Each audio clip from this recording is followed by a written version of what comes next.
Assalamualaikum warahmatullahi wabarakatuh. Alhamdulillah wa kafa. Wassalatu wassalamu ala rasulil mustafa. Wa ala alihi wa sahbihi wa man ittada amma ba'du. Bapak Ibu yang dirahmati oleh Allah Subhanahu wa taala. Dalam melaksanakan ibadah ada perintah-perintah yang dikemukakan oleh Allah Subhanahu wa taala. Sebagaimana dalam Al-Qur'an surah Al-Baqarah ayat 43 yang berbunyi wa aqimus salata. Wa aqimus salata memiliki pengertian itu dirikan salat. Ini adalah kalimat perintah yang dikemukakan Allah Subhanahu wa taala dalam melaksanakan salat. Perintah yang dimaksud Allah Subhanahu wa taala ini adalah sesuatu yang ada dilakukan secara wajib, ada yang sifatnya sunnah atau diutamakan. Jadi kata waqimus salata yang berarti dirikan salat. Jadi Allah menggunakan kalimat perintah. Kalimat perintah itu dirikan salat. Secara bahasa kata aqimus salata, maka kata aqimu itu berarti dirikan secara harafiah atau terjemahan secara harafiah. Aqimu itu artinya dirikan.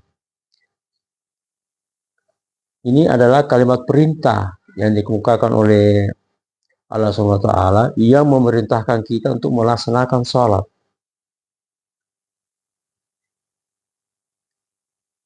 Jadi kata mendirikan merupakan dari kata kerja yang juga memiliki kalimat perintah, yaitu kata dirikan. Jadi di sini Allah menggunakan kosakata dirikan, bukan melaksanakan salat. Jadi melaksanakan salat itu bisa saja bermakna hanya sekadar melaksanakan salat atau menggugurkan salat. Sementara kata dirikan sebagai kata kerja atau kalimat perintah memiliki makna lebih dalam daripada mengerjakan salat. Dirikan itu merupakan kata perintah yang berasal dari kata kerja, yaitu mendirikan. Mendirikan ini artinya adalah membangun sesuatu sehingga terwujud.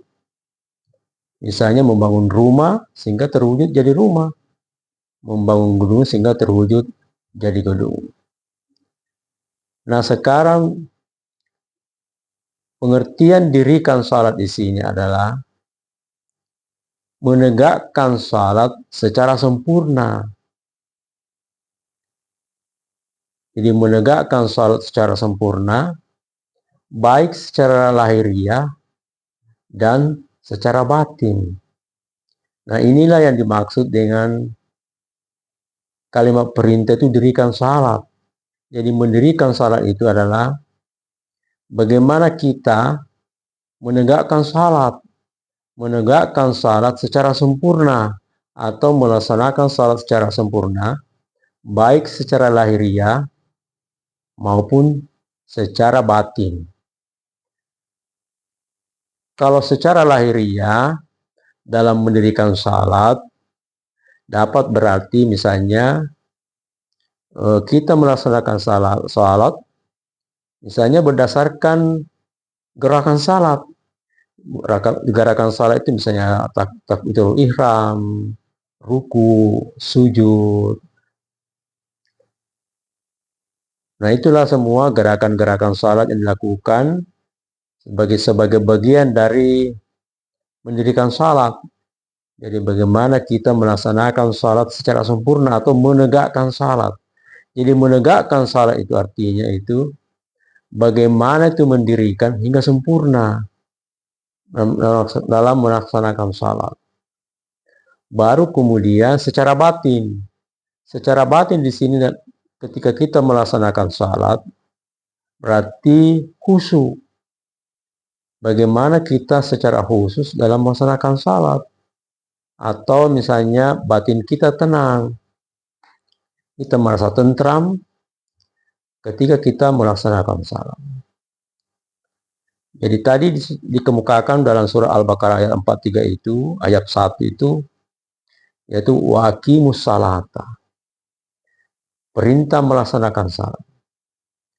Perintah melaksanakan salat di sini ada dua macam.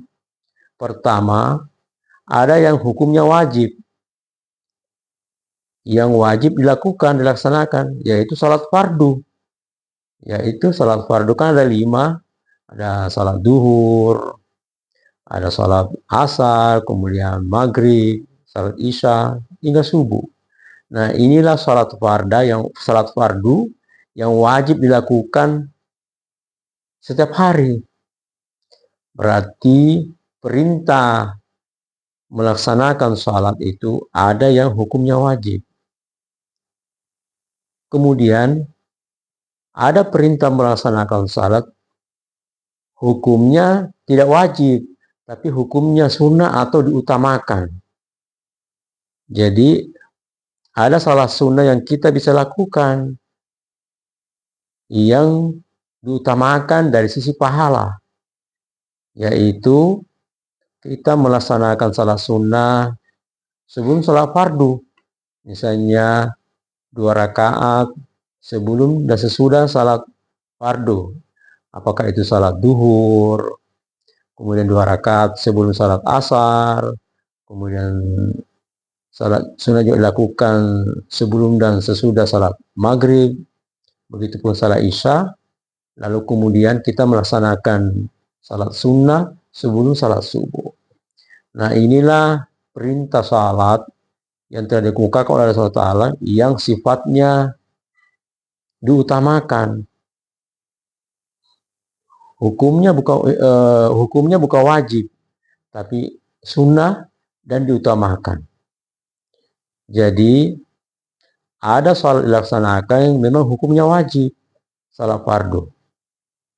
Kemudian kita pula melaksanakan perintah-perintah Allah yang sifatnya diutamakan, yaitu salat sunnah. Nah, ini yang menarik di sini dalam pengertian ini, itu dirikan salat. Dirikan salat di sini sebagai kita melaksanakan salat. Bagaimana kita menegakkan salat hingga sempurna.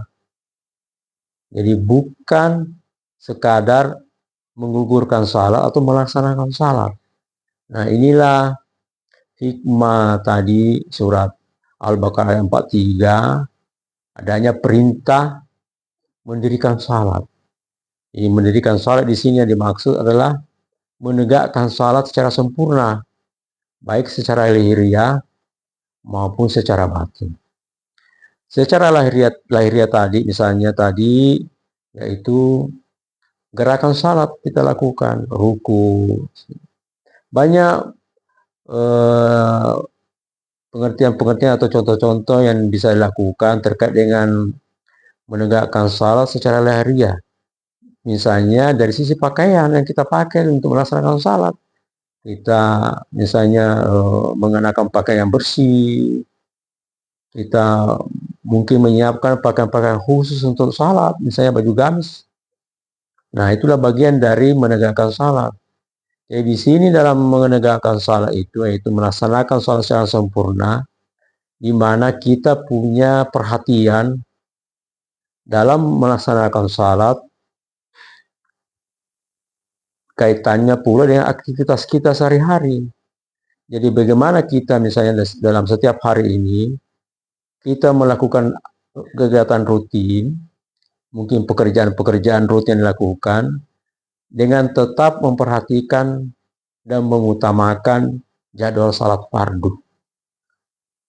Nah, inilah pengertian-pengertian ini mendirikan salat, yaitu menegakkan salat, di mana kita sudah punya perhatian dalam melaksanakan salat, termasuk dari aspek waktu. Mungkin setiap hari misalnya, kita sudah mengatur waktu kita untuk melaksanakan salat, selain kegiatan rutin kita. Jadi misalnya seperti ini, mungkin kita punya janjian dengan teman satu tempat, lalu kemudian setelah duhur, maka disitulah kita perhitungkan misalnya kita mengutamakan dulu salat duhur misalnya salat duhur secara berjamaah, lalu kemudian setelah itu kita melakukan pertemuan sesuai dengan janji. Kemudian setelah itu kita memperhatikan waktu kita lagi untuk salat asar misalnya. Saya melakukan salat waktu sekian. Setelah selesai itu kemudian kita pulang kantor, kita perhatikan salat maghrib dan bagaimana kita melaksanakan salat maghrib hingga isya. Nah, itulah bagian dari konsep mendirikan salat. Jadi bagaimanalah kita menegakkan salat secara sempurna, baik secara lahiriah maupun secara batin. Demikian dari saya. Wassalamualaikum warahmatullahi wabarakatuh.